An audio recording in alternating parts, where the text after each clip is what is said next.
ladies, welcome back to my channel. My name is Kaka Amana and I'm an etiquette and lifestyle educator. Today we're going to be talking about something that is very relevant to our times, and it is Zoom etiquette. Now, we all know how the pandemic has forced us all to be very tech savvy, and how, a lot of us have to be virtual these days. We have to have a lot of virtual presence, and that includes our meetings, our consultations, our classes, and everything else in between. So today I'm going to be teaching you a few of the Zoom etiquettes that you're supposed to uphold while you're online. Before you jump into any meeting, you have to check a few things. First is you have to test your technology. Is your technology working, especially your internet if you're in this part of the world? You should also check for your lighting and your speaker if you're using external microphones and speakerphones. Secondly, you should declutter your environment. Ensure that you pick a space that is not distracting, and you should ensure that your space is also tidy, okay? Last but not the least, you should ensure that you're well dressed, appropriately dressed for the meeting. So your dressing depends on what type of meeting you're having. If it's just a casual meet and greet with a few friends, obviously you're not supposed to be dressed in a corporate attire. But if you're meeting with a client, or if you're in a classroom, a virtual classroom, then you should be dressed for the occasion, okay? Now, if you're the host of this virtual meetup, there are a few things that you have to ensure. The first thing is that you're prepared. Being prepared means knowing, first off, what you want to say in this meetup, how to introduce yourself, introduce other people, the agenda of the meeting, and everything else that you want to discuss in that meeting. You also have to be prepared in the literal sense of being prepared. We already talked about dressing appropriately and your environment, making sure your environment is, not distracting and presentable. Another way to be prepared is if you have some material that you want to share on your screen, things that you want to have other people participate in. You should ensure that all these materials are ready and you have all the resources that you need, and you have backup for emergency situations. For instance, lighting backup, internet backup, and everything else. So just be 100% prepared as much as is humanly possible, okay? One thing else you should do as a host is to make sure that you are there in time. You should be logged in at least 10 minutes before the time of the meeting, so that if you have people waiting in the virtual waiting room, you can easily let them in, so they also can be in time for the meeting.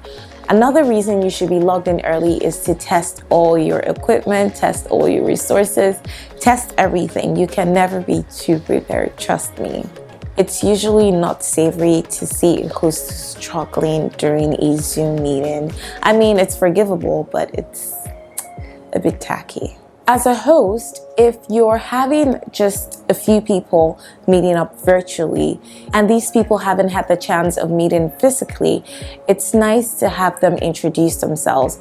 The same thing goes for a panel of speakers. If it's a bigger event, each speaker should get time to introduce themselves. Don't just jump in and take over the entire thing and be the only face and voice that the rest of the people attending the event get to see and hear. Ensure that it is, as interactive as is possible for the event or the occasion that you're having virtually. Then, as a participant, there are a few things you should also ensure. First off is your presence, okay? When you jump on a Zoom call, it is important to ensure that your microphone is turned off initially, and in your video is also turned off initially. Why is that? This is to ensure that you don't distract other people with the surrounding and distracting noises around you. Also, if your environment isn't as appropriate for the event or the occasion as it should be, it ensures that you don't just jump in and distract other people as well. Now, after you join the call, you might be called upon to introduce yourself. Ensure that you don't just jump in and begin to introduce yourself while other people are speaking. If it's not such a formal call or a formal meeting, you can introduce yourself without being called upon to do so, or announce your presence without being called upon to do so. Just ensure that you're not interrupting anybody or cutting them off in the process of speaking while doing so. As a participant, it's also important to ensure that your devices are on silent or turned off. The best is to have them turned off, except if you're using them for that meeting, because there's nothing as distracting for a speaker than to have, people's phones ringing or people, being distracted by their other devices. Speaking of devices, it is really rude to keep scrolling through your phone or through your iPad or through any other device that you're not using as your call device during that Zoom meeting. Just keep everything aside and pay attention to what's being said and what's going on at every point in time till the Zoom call or meeting is done. Speaking of paying attention, there is really no reason to keep typing on your keyboard during the meeting, except if there's a crucial question or issue that you need to raise in the chat box. If that is not the case, just refrain from doing anything else that might be distracting for you or for other people who are in the meeting, especially if your video is turned on, because you could think that people don't see you, but the truth is they actually do, okay? Be respectful when you want to interject during a meeting. Raise your hand first. Luckily, Zoom has that feature. You can easily raise your hand and be called upon to speak. If it's not such a formal Zoom call, then you can just speak, but ensure that you're not, again, interrupting people or cutting them off.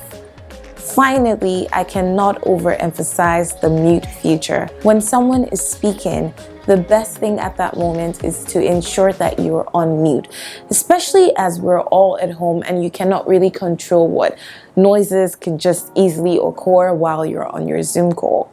So just to prevent any distractions for other people, just mute your device and mute yourself till it's safe to unmute yourself.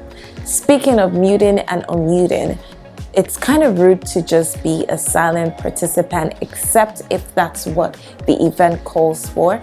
If it's an interactive meeting or event, except if you have very, very serious reasons not to unmute yourself, you should once in a while unmute yourself, respond, and just be interactive so that the people speaking or hosting don't feel like they're talking to themselves, okay? Now, this was a very short video, but I thought it was crucial to have this video made anyway. I hope that you find it helpful, especially as you begin a new week. I hope that you're able to implement all the things that you learned today. And I hope that you share this with other people, because I know that they will find it helpful as well.